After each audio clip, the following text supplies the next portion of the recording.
मुख्यमंत्री पुष्कर सिंह धामी ने प्रधानमंत्री नरेंद्र मोदी के 14 अप्रैल 2026 को प्रस्तावित देहरादून कार्यक्रम की तैयारियों को लेकर गढ़ी कैंट स्थित जसवंत ग्राउंड और मां डाट काली मंदिर तक सड़क मार्ग से स्थलीय निरीक्षण किया। इस दौरान उन्होंने सुरक्षा व्यवस्था, यातायात प्रबंधन, पार्किंग, पेयजल, विद्युत आपूर्ति, स्वच्छता और अन्य आधारभूत सुविधाओं की समीक्षा की। मुख्यमंत्री ने अधिकारियों को निर्देश दिए कि सभी व्यवस्थाएं समयबद्ध और उच्च गुणवत्ता के साथ में पूरी की जाए। इसके बाद उन्होंने मां डाट काली मंदिर में पूजा अर्चना कर राज्य की उन्नति और कार्यक्रम की सफलता के लिए प्रार्थना की। इस दौरान कई वरिष्ठ जनप्रतिनिधि और अधिकारी मौजूद रहे। ये तस्वीरें आपके सामने मुख्यमंत्री पुष्कर सिंह धामी ने डाट काली मंदिर का दौरा किया, आप साफ तौर पर देख सकते हैं, और कई व्यवस्थाओं की समीक्षा भी इस दौरान वो करते हुए दिखाई देते हैं और दिशा निर्देश देते हैं। तस्वीरें आपके सामने उत्तराखंड के मुख्यमंत्री पुष्कर सिंह धामी की। सीएम ने जसवंत ग्राउंड डाट काली मंदिर का दौरा किया है और यहां पर काली मां के मंदिर में पूजा अर्चना करते हुए भी वो तस्वीरें भी आप तक पहुंचाई। अधिकारियों को उच्च गुणवत्ता तैयारी के निर्देश वो यहां पर देते हैं। हल्द्वानी के टांडा रेंज के संजय वन में इन दिनों एक नन्हा हाथी का बच्चा लोगों के आकर्षण का केंद्र बना हुआ है। उसकी चंचल और मासूम हरकतें हर किसी का दिल जीत रही है। ये वीडियो आप भी देख लीजिए। टांडा रेंज के रेंजर रूप नारायण गौतम के मुताबिक वन विभाग को 2 हाथी के बच्चे मिले थे, लेकिन दुर्भाग्यवश एक बच्चे की उपचार के दौरान मौत हो गई। हालांकि दूसरा हाथी का बच्चा पूरी तरह सुरक्षित है और वन विभाग की कड़ी निगरानी में रखा है। उसे समय समय पर दूध पिलाया जा रहा है और जरूरी उपचार भी दिया जा रहा है। फिलहाल वन विभाग की टीम इस नन्हे हाथी की हर संभव देखभाल में जुटी हुई है।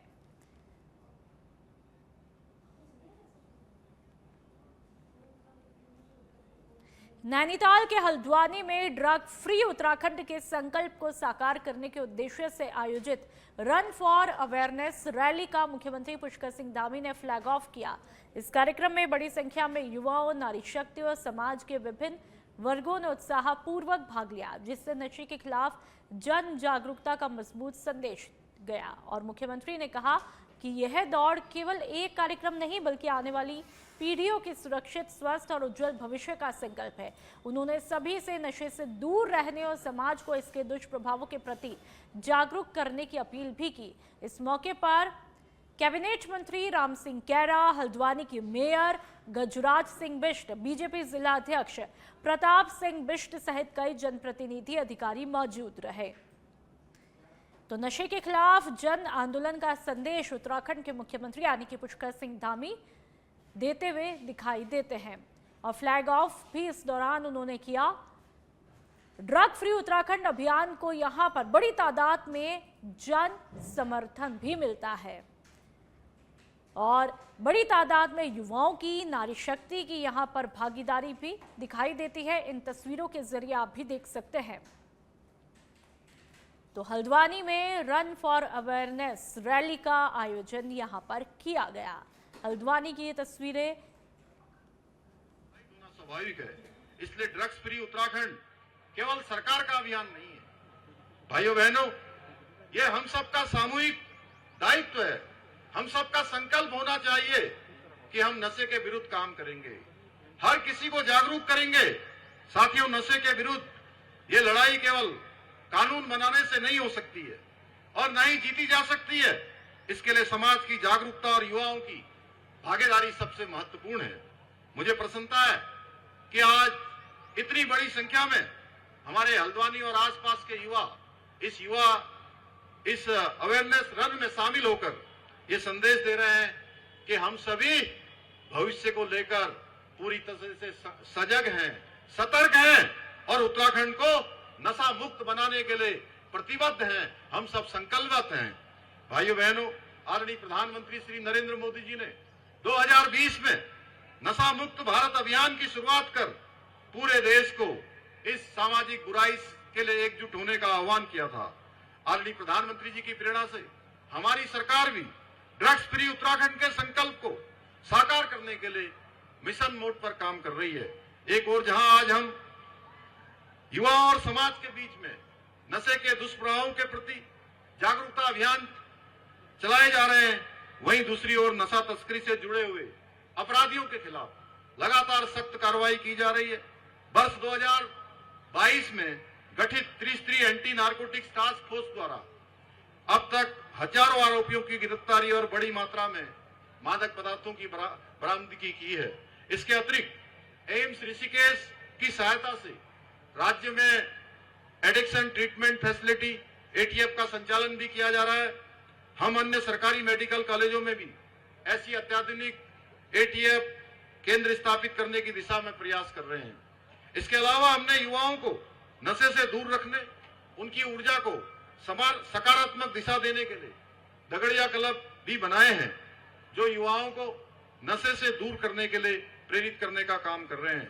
आज के इस अवसर पर मैं विशेष रूप से अपने सभी युवाओं से यह आग्रह करना चाहता हूं कि वे स्वयं नशे से दूर रहने का संकल्प लें। आज प्रातःकाल की दौड़ तभी सही दिशा में आगे बढ़ेगी और अपने मित्रों को भी, समाज के अन्य लोगों को भी इसके प्रति जागरूक करें।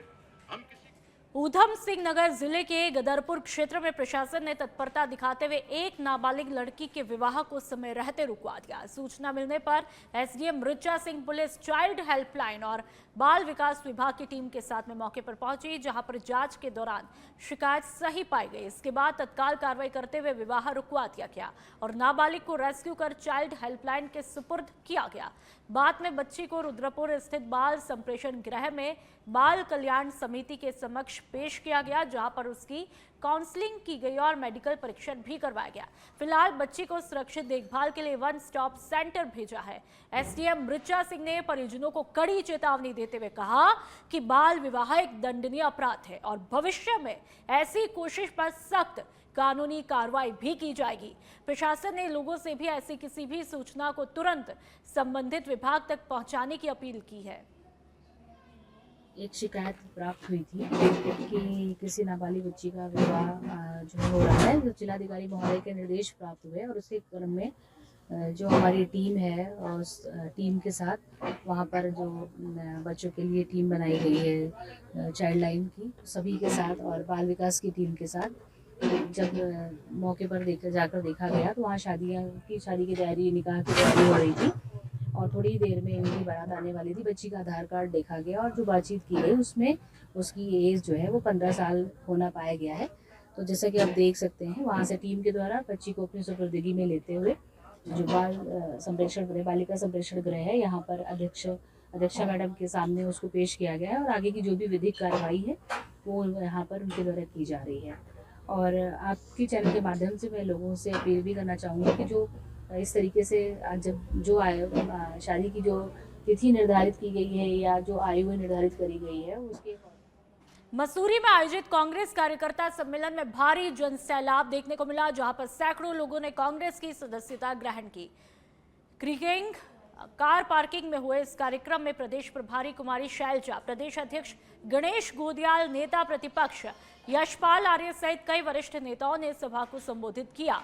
नेताओं ने बढ़ती भीड़ को बदलाव का संकेत बताते हुए 2027 विधानसभा चुनाव में कांग्रेस की जीत का दावा किया। इस दौरान प्रदेश सरकार पर भ्रष्टाचार के आरोप लगाए और जॉर्ज एवरेस्ट भूमि मामले को लेकर सरकार को घेरा भी गया। साथ ही अंकिता भंडारी मामले में न्याय नहीं मिलने को लेकर भी सरकार की कार्यप्रणाली पर सवाल उठाए गए।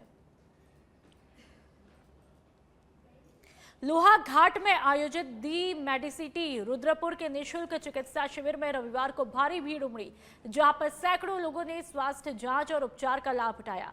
नगर पालिका अध्यक्ष गोविंद वर्मा की पहल पर आयोजित इस शिविर में विभिन्न रोगों के विशेषज्ञ डॉक्टरों ने मरीजों का परीक्षण कर उन्हें उचित परामर्श भी दिया। शिविर में बाल रोग, स्त्री और प्रसूति, न्यूरो सर्जरी, हड्डी, कई रोग और ईएनटी समेत कई विभागों की सेवाएं उपलब्ध रही। साथ ही ईसीजी, बीपी जैसी जरूरी जांचें मौके पर की गई और दवाइयां निःशुल्क वितरित भी की गई। बड़ी संख्या में पहुंचे मरीजों ने इस पहल की सराहना करते हुए भविष्य में ऐसे शिविर लगाने की मांग की। तो ये तस्वीरें कैंप की आप देख सकते हैं। कई लोग यहाँ पर पहुंचते हैं। इस कैंप के तहत इस पहल की सराहना की गई।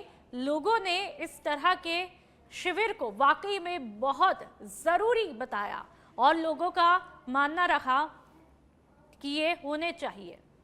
देहरादून से खबर, जहां पर 4 धाम यात्रा को लेकर प्रशासन अलर्ट मोड में है। यात्रा मार्ग पर तीर्थ यात्रियों को उचित मूल्य पर खाद्य सामग्री उपलब्ध कराने के लिए खाद्य सुरक्षा और औषधि प्रशासन ने होटल, ढाबों, दुकानों के लिए एसओपी जारी की है। इसके तहत सभी दुकानों पर रेट लिस्ट और खाद्य लाइसेंस प्रदर्शित करना अनिवार्य होगा। सरकार ने साफ किया है कि तय दर से ज्यादा कीमत वसूलने वालों पर सख्त कार्रवाई की जाएगी। साथ ही विभाग की टीमें समय समय पर निरीक्षण और छापेमारी भी करेगी। जो मंडल के अधिकारी हैं डीसी, उनको आदेशित किया हुआ है, उनके नेतृत्व में एक टीम गठित की हुई है कि प्रत्येक जगह जाकर के, प्रत्येक जनपद में जाकर के जितने भी अपने फूड विक्रेता है उनके साथ पहले तो मीटिंग हमने शुरू कर रखी है और उनको सबको आदेशित किया हुआ है कि अपने रजिस्ट्रेशन और लाइसेंस वो प्रॉपर प्रोमिनेंट जगह पर टाकें, उसके रेट लिस्ट लगाएं और जितने भी लोग, जो भी यात्री हैं, उनको बिल्कुल उनके साथ जो उनको वो चाहते हैं जैसी सेवा वो कर दी जाए, क्योंकि यात्रा एक हमारे स्टेट के अंदर बाहर से लोग आते हैं और उनके साथ एक अच्छा व्यवहार रहे, उनके साथ अच्छा उनको भोजन उपलब्ध हो। इसके लिए हमने अपनी टीम को आदेशित किया हुआ है कि किसी भी प्रकार की कोई भी अप्रिय घटनाएं न घटित हो। और अब रुड़की की बात करेंगे, जहां पर विनय विशाल अस्पताल में अचानक आग लगने से अफरा तफरी का माहौल बन गया। आग अस्पताल के फिजियोथेरेपी सेंटर में लगी, जिसके बाद पूरे परिसर में धुआं फैल गया और मरीजों और उनके परिजनों में दहशत फैल गई। इस दौरान विद्युत आपूर्ति बाधित होने से कई मशीनें अस्थायी रूप से ठप पड़ गई, जिससे आईसीयू में भर्ती मरीजों के परिजन ज्यादा चिंतित हुए। हालांकि अस्पताल प्रशासन ने तत्परता दिखाते हुए सभी मरीजों को सुरक्षित बाहर निकाला। सूचना मिलने पर फायर ब्रिगेड मौके पर पहुंची और आग पर काबू पाया गया। प्राथमिक जांच में आग लगने का कारण शॉर्ट सर्किट बताया जा रहा है। अस्पताल संचालक यानी कि डॉक्टर विशाल घई ने बताया कि हालात पूरी तरह से कंट्रोल में है और आईसीयू सहित सभी उपकरण फिर से सुचारू रूप से काम कर रहे हैं। राहत की बात तो ये रही कि इस घटना में किसी प्रकार की जनहानि नहीं हुई। सारे मरीज कंफर्टेबल हैं। ऑक्सीजन लाइन जो है वो बिल्कुल हमने वापस सुचारू रूप से चालू कर दी है और वेंटिलेटर्स भी हमारे चल रहे हैं। 3 मरीज वेंटिलेटर पे हैं। ऊपर आईसीयू की अलग इलेक्ट्रिक लाइन है, तो that is comfortable. Only thing is जो जनरल वार्ड है वहाँ अभी आधे घंटे में लाइट रिस्टोर हो जाएगी, बाकी सब होगा। सर, तो सारा आईसीयू के अंदर कोई प्रॉब्लम हुई है? धुआं वगैरह चला गया? नहीं सर, आईसीयू में धुआं जाएगा ही नहीं। आईसीयू इधर है, नई बिल्डिंग में। जो आग लगी वो पिछली साइड में पुरानी बिल्डिंग में थी जहाँ हमारा बिजली का है, तो that is not related to कारण क्या है सर? कहीं पे शॉर्ट सर्किट हुआ होगा। रुद्रप्रयाग में आगामी केदारनाथ यात्रा 2026 को लेकर राज्य सरकार ने तैयारियां तेज कर दी है। प्रभारी मंत्री गणेश जोशी ने अधिकारियों के साथ में समीक्षा बैठक कर यात्रा व्यवस्थाओं का जायजा लिया और 20 अप्रैल तक सभी काम पूर्ण करने के निर्देश दिए। उन्होंने साफ कह दिया कि श्रद्धालुओं की सुरक्षा और सुविधा दोनों सर्वोच्च प्राथमिकता है और किसी भी प्रकार की लापरवाही पर सख्त कार्रवाई भी होगी। बैठक में सड़क, स्वास्थ्य, स्वच्छता, पेयजल, बिजली, संचार और आपदा प्रबंधन सहित तमाम व्यवस्थाओं की समीक्षा की गई। जैसा कि मैंने फीडबैक लिया है, ये लगातार दिन रात हमारे अधिकारी काम कर रहे हैं। हालांकि एक हफ्ते बारिश होने से थोड़ा सा काम की गति धीमी हुई है, लेकिन मुझे यहाँ के डीएम ने आश्वस्त किया है कि 20 तारीख तक हमारी सारी व्यवस्थाएं चाक चौबंद हो जाएंगी और परसों हमारे डीएम और एसएसपी खुद मौके पर जाकर उसका विजिट करेंगे और यही हमारे स्थानीय विधायक, हमारे स्थानीय लोग भी लगातार उसकी चिंता कर रहे हैं। अभी हमारे माननीय विधायक जी ने भी इसकी बैठक ली थी और मैंने कहा कि हमारी जो संस्कृति है अतिथि देवो भव, मैंने कहा हमारा व्यवहार ऐसा होना चाहिए, हमारी पुलिस का व्यवहार ऐसा होना चाहिए, जो टूरिस्ट यहाँ पर आए और लौट कर जाए तो कहे कि मैं बाबा केदार के दर्शन करने गया था। वहाँ के स्थानीय लोगों ने, वहाँ के व्यापारियों ने, वहाँ के होटेलियर। चंपावत की बात करेंगे, जहां पर युवा नेता कमल रावत को हाईकोर्ट से बड़ी राहत मिली है और वे गंभीर आरोपों से बरी हो गए हैं। फैसले के बाद कमल रावत ने मीडिया से बातचीत में पूरे घटनाक्रम को साजिश बताते हुए कहा कि उन्हें जानबूझकर फंसाया गया था। उन्होंने कहा कि सत्य परेशान हो सकता है लेकिन हारता नहीं और ये उनके जीवन में सच साबित हुआ है। रावत ने न्यायपालिका का आभार जताते हुए कहा कि उन्हें न्याय पर पूरा भरोसा था। साथ ही उन्होंने ये भी कहा कि अब वे फिर से जनता के बीच रहकर सेवा करेंगे और आगे की दिशा जनता के समर्थन के आधार पर तय करेंगे। आज सच्चाई की जीत हुई है, सत्यमेव जयते। ये प्रकरण था 2023 का। जैसा कि सभी लोगों को पता है कि मेरे राजनीतिक प्रतिद्वंदियों ने, जो मेरे राजनीति में आगे बढ़ने से चिढ़ते थे, उन लोगों ने एक गांव की सीधी साधी लड़की को बहला फुसलाकर कोतवाली भेजा। वहां जबरदस्ती मुझसे मेरे ऊपर पॉक्सो केस और बलात्कार केस में एक FIR लिखवाई गई।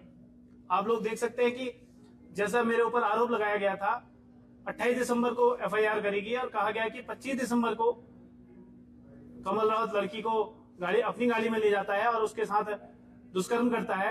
आपको मैं दिखाना चाहूंगा कि ये मेरी गाड़ी के कागज है। 13 दिसंबर को मेरी गाड़ी हल्द्वानी महिंद्रा बजरंग मोटर्स है, वहां पर सर्विस के लिए गई थी, गाड़ी का काम होना था। और ये देखिए आप, 26 दिसंबर को वापस आई है।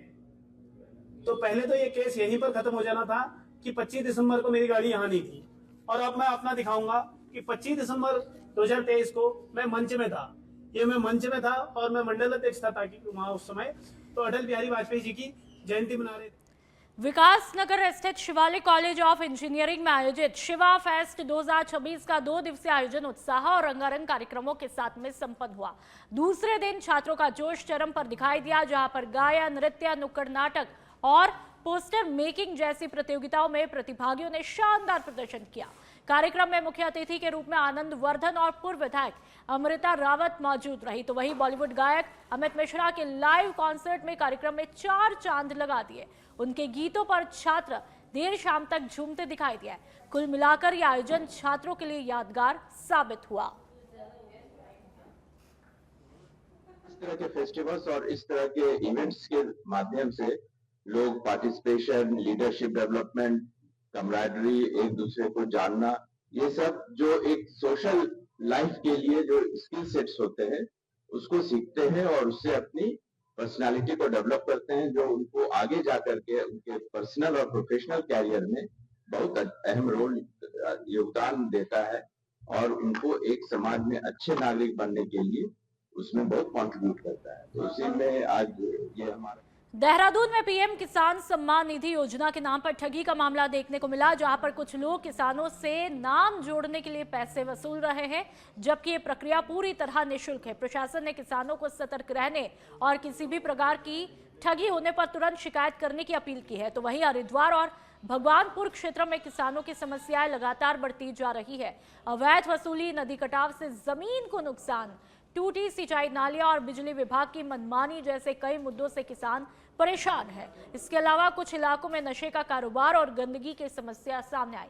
किसानों ने कर्ज माफी, मुफ्त बिजली, सब्सिडी और फसल नुकसान के मुआवजे की मांग करते हुए प्रशासन से जल्द कार्रवाई और राहत देने की अपील की है।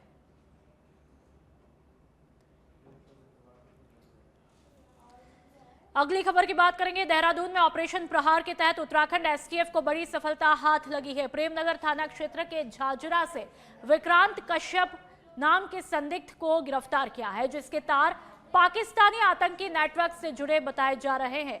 आरोपी के पास से 32 बोर की पिस्टल, जिंदा कारतूस, स्प्रे पेंट और मोबाइल फोन बरामद हुआ है। जांच में खुलासा हुआ कि वहां सोशल मीडिया के माध्यम से पाकिस्तान स्थित हैंडलर के संपर्क में था और उत्तराखंड की संवेदनशील जगहों की जानकारी साझा कर रहा था।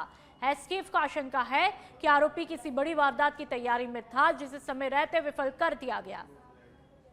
झाझरा का रहने वाला ये एक रेडलाइज जो है यहाँ देहरादून का, तो इस पे हमारी कई दिन से नजर थी। आज हमने इसको गिरफ्तार किया है, जो ऑफिशियल सीक्रेट एक्ट्स और अन्य जो है धाराओं में जो है इसकी आर्म्स एक्ट इसमें गिरफ्तारी की गई है। तो ये कई समय से जो है, पिछले कई समय से जो है राष्ट्र विरोधी गतिविधि में इन्वॉल्व था। ये जो गैंगस्टर हैं, जो लॉरेंस बिश्नोई या शहजाद भाटी से ये टच में आया, उससे एनक्रिप्टेड कॉल्स से ये कॉल पे टच पे था। उसके अलावा उसका जो हैंडलर है राना, जो कराची बेस्ड, पाकिस्तान बेस्ड है, उससे लगातार जो है इसकी रिकॉर्डिंग से इससे जो सीजर्स हुए हैं, सीजर्स में जो है इससे जो एविडेंसेस मिले हैं उसके आधार पे जो है काफी जो है सेंसिटिव जानकारियां आई है आपत्तिजनक, जिसमें कई इसमें फोटो वीडियोस जो है यहाँ के जो कुछ लोग रेडिकलाइज कब होते हैं जब किसी को फॉलो करते हैं, धीरे धीरे उसी माइंडसेट में चले जाते हैं। तो ये लड़का जो है उस माइंडसेट में गया, क्योंकि जो मूसेवाला की जो हत्या हुई थी ये उसका फॉलोअर था, और उसकी हत्या होने के बाद ये उसके वीडियो देखता था। उसने जब देखा कि एक शहजाद करके जो है ये जो है इसने जो चैलेंज किया कि मैं इसकी हत्या का बदला लूंगा, शहजाद भट्टी ने। और जो शहजाद भट्टी है वो लॉरेंस बिश्नोई गैंग में पहले साथी में लोग काम करते थे, इसके बाद ये गैंग। नैनीताल जिले के हल्द्वानी स्थित सर्किट हाउस में मुख्यमंत्री पुष्कर सिंह धामी ने वरिष्ठ प्रशासनिक, पुलिस और वन विभाग के अधिकारियों के साथ में उच्च स्तरीय समीक्षा बैठक की। इस दौरान उन्होंने मानव वन्य जीव संघर्ष के समाधान के लिए जन जागरूकता, आधुनिक तकनीक के उपयोग, संवेदनशील क्षेत्रों में सोलर फेंसिंग और 24x7 क्विक रिस्पांस टीम को सक्रिय रखने के निर्देश दिए। पर्यटन सीजन की तैयारियों को लेकर सड़कों को गड्ढा मुक्त करने, ट्रैफिक मैनेजमेंट, शटल सेवा, वैकल्पिक पार्किंग की व्यवस्था सुनिश्चित करने पर जोर दिया। साथ ही ऑपरेशन प्रहार के तहत नशाखोरी, ओवरचार्जिंग पर सख्त कार्रवाई के निर्देश भी दिए गए। बैठक में कई जनप्रतिनिधि और वरिष्ठ अधिकारी मौजूद रहे।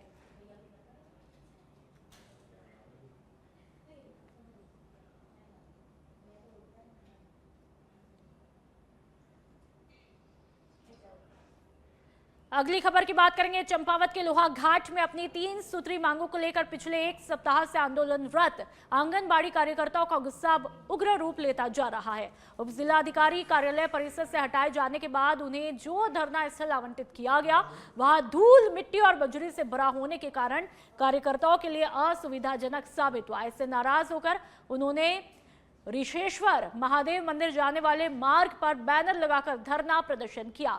संगठन की ब्लॉक अध्यक्ष यानी कि कविता पंत ने इसे अपमानजनक बताते हुए सरकार पर महिला सशक्तिकरण के दावे पर भी सवाल उठाए। कार्यकर्ताओं ने चेतावनी दी है कि यदि उचित व्यवस्था नहीं की गई तो वे मुख्य राष्ट्रीय राजमार्ग पर उतरकर आंदोलन करने को बाध्य होंगी।